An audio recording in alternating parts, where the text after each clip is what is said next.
The weird thing about social media is you never know how it's gonna play out, right? I forgot about this video. Monique literally said, damn babe, I think your old video is going viral because it got new comments and 389 likes. I don't even know how many views, I didn't check. But this is on FB and she was just scrolling and it popped up. Now, some of you guys might recognize. All right, as you guys can see, I got a photo up in the down. Who that is. And yeah, Dre, I still ain't forgot, man. That shit hurt my feelings, bro, that you did that shit to me. And I thought I could trust you. And I've known you since I was 11, right there. And this is a prime example of why I have some of the trust issues I have. That's just a small example. But anyways, all the content creators, just know any of your videos could go viral randomly at any time. And sometimes you won't even know. She told me before I even knew. Because of the fact that I have these platforms, I decided I could use them for things like this now and in the future. Even his ex-wife wrote and said, I can't believe I was married to this piece of shit. I think her name was Darlene or something, right? Yeah. I'm going to go ahead and actually repost this right now. So it's going to be a long video after this. You see how long it is. But if I grabbed your attention and you're invested to want to know what happened, here it is. All right, as you guys can see, I got a photo up in the behind me. That's me in the yellow. That's Dre Person in the red shirt. And what I want to talk about in this video is just because you've known somebody since the 4th grade does not mean they won't try to betray you.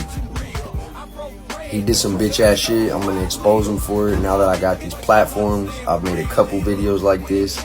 I'm going to continue doing it if people deserve to be on here. I exposed myself for some shit I wasn't proud of. It is what it is. But also, let me get this out the way real quick. I got respect for his family. I'm cool with a lot of his family from Warren. I'm not as close with his family from Newton Falls. His mom, his stepmom, his dad, they ain't never did nothing to me though. I ain't got nothing against them. His family from Warren is some real ones from what I know. And they might want to get that DNA check because I don't see how he is blood family with you. Okay, so a little backstory. We've known each other since 4th grade. We used to go to these little school dances that they'd have at the community center. Not our once-a-year school dance, but the sock hop, they called it. His mom was a DJ for 95 Kiss FM, which I thought was cool as shit. And I met her by DJing those dances. There was 2 things that made me think he held a grudge against me, and it makes sense why he did this. The first one was, when we were older, they used to do this dance called the Teen Screen. And it was ages 15 to 17 at the Expo Center by the Eastwood Mall and in Austintown. They did both. And it was from 7 at night to midnight, I think. They wasn't supposed to serve alcohol, but they did. It was just like the sale in Youngstown. If you know, you know. There was teenagers going in there for years doing their thing until they came and got raided and got shut down. Well, one night we was there kicking it and his mom started dancing on me, which I thought was really cool, you know, because she's a grown-ass woman and she's good looking. So I danced back with her. But then, and like I said, this is no disrespect to her. I'm just telling how it is. But from that night on, I felt like he really held a grudge because he felt a certain type of way about that. I should have told this part first. Backtrack 1 year, we were 14. We had my little birthday party. And me, Casey Bartley, you know, a whole bunch of other people. I don't got a name, but if you was there, you know. I lived in this little house in the country for 1 year, from 04 to 05. And we had a paintball tournament. And I said, hey, Dre, put this coat on, this winter coat. And he's like, why would I put a winter coat on? You know, this is in March. My birthday's March 22nd. And he puts it on. And as soon as he does, everybody starts ripping him with paintballs. And he's running, zigzagging through my yard, just getting hit left and right with paintballs while we're all laughing. And then my mom told us to stop. Now, mind you, back then, we looked at him as an equal. This wasn't like we were bullying him. I don't even know how or why it came up, but it did happen. We shot other people. I got hit. It was my birthday. You know, I had welts all over me. It wasn't just him. But those 2 incidences I just spoke about is why I think he has secretly held a grudge against me. That, plus another situation with a certain female that we both interacted with. I'm not gonna mention that because I'm engaged to be married and it's nobody else's business. So it's actually 3 things why I think this took place. So let me get into why I'm talking about this. This is also a story time about a robbery me and him watched. It's not just me exposing him. So the first part about what he did, he moved to South Carolina. And I'm assuming it was because he figured that he'll never see me again and he don't care. Message to him would be, keep your ass in South Carolina. If you come back to the city, don't let me see you. What he did was he wrote Monique and my mom both in the same week and tried to tell him that he was some kind of modeling agent, and if they sent him nudes, he would send them $100 each. Then he was telling people from around here that he messed around with my mom when he was a kid, when we were young. Now, people used to joke around about my mom, oh, she's a MILF, this and that. But I know for a fact that shit ain't true. Even if my mom was ever gonna do some shit like that with any of my friends, he would have been the least one. But I couldn't see my mom doing that. Maybe when they got older, that's her business. I don't know. I ain't never been weird like that. I ain't never been that type of person. I'm grown with shit. You know what I'm saying? If my mom did some shit with one of my friends, that's her business as an adult. But he would be the last one. So now you get a little idea of why I'm saying what he did. You know, that's some weird ass shit. You know, me and her got 3 kids together. You act like you don't think she's gonna tell me. On top of that, you're doing it to my mom too. You must really want beat, bro. Okay, so the story time. 2004 or 3, I can't remember. We were either 13 or 14. And we was at my mom's new house. Well, we lived there twice. In 1995, I lived in this house on Summit Street, by the Summit Street Bridge. Mary and Ray, her son down below, was our neighbors below us. We moved back in there from in 03 or 04. It was weird living in the same house that I had stayed in before. Well, my mom was at work, and my pops, R.I.P. him, my stepdad who raised me. I have 2 dads, by the way, my biological dad and my stepdad.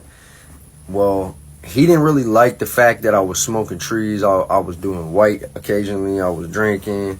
I was already trying paper hits and mushies and all that stuff. You know, X. So he wasn't very happy, but he kind of realized there was nothing he could do. He would find cigarettes on me and shit.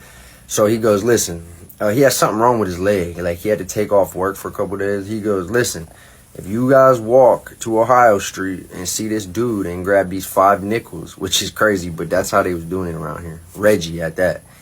He goes, you could keep 1 and bring me back to 4. Just don't tell your mom. I'm like, all right. So we jump up quick as shit. You know, we're kids. We ain't got no route to get nothing else. So we walked the 2 miles to Ohio Street. Straight shot from right across from the rental corral over the bridge, past Summit Lounge, straight shot. But on our way, we passed what used to be Hardee's, and they turned it into the Top Shelf coffee. And we, out of nowhere, we see these 2 black dudes wearing ski masks just come running out behind this house. It was literally like in the movie The Town, when the cop looks over, he sees the dudes with guns and masks, and then he looks back and acts like he don't see them. That's how this shit went. These 2 dudes stopped, they looked at us, they didn't really acknowledge us, and they ran straight in the shop. We already knew what was going on. We're like, fuck this, and we just kept walking. The whole time, we're thinking about and talking about what could have happened. We get our shit. We even tell dude what we just seen. He's like, man, that's crazy. I don't even remember that dude's name. I didn't even know him. He was just like some 20-something-year-old dude, black dude that we ain't know, giving some Reggie to some kids. But we're walking back. You know, he was cool, though. Respect for that. We see nothing but cops there at this fucking shop. So we already knew what went on, but it was wild. The one dude had a long arm thing, either a shotty or a rifle. And the other dude, I don't even know if he had one, but I think he had one in his hand. But it was wild. Like, to see them wearing a mask, and the first thing I seen is a figure of a body with something extruding on both ends of him, meaning that he had something long. We already knew the combination of what the fuck was going on. This is the last part I want to throw in here. So I guess there was like a fight situation with two on two between him and his cousin Justin and some dudes in Niles. And the one dude took off running, which would have left him and him with the random dude. But when Justin was beating dude's ass and he told him to kick him, he wouldn't kick him. Like, he held him down and was telling them to kick them, which I'm not saying that that's cool. It's kind of funny. I mean, depending on how you look at it, it's kind of fucked up. They was young. They was like, I think this was '07, because I got a good memory, and I remember what I had going on at that point in my life. So you got 16, 17-year-old kids, what, babe, doing this, and he wanted to see, you know, it was like his little test run. He wanted to see how he would react, and he said he failed because he went to do it like 2 times, but he just couldn't get himself to do it. Some people just ain't built like that. Justin is built like that. I know that for a fact. I've seen him 5, 10 times in my life getting this shit. So yeah, I'm gonna end this at that.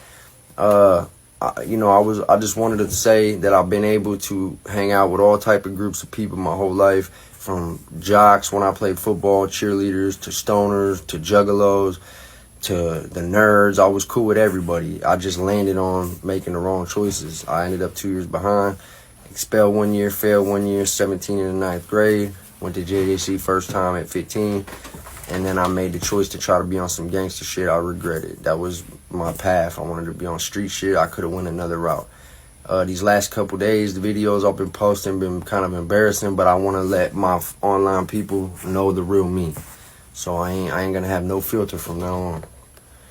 So till the next one, stay safe, stay free, stay blessed.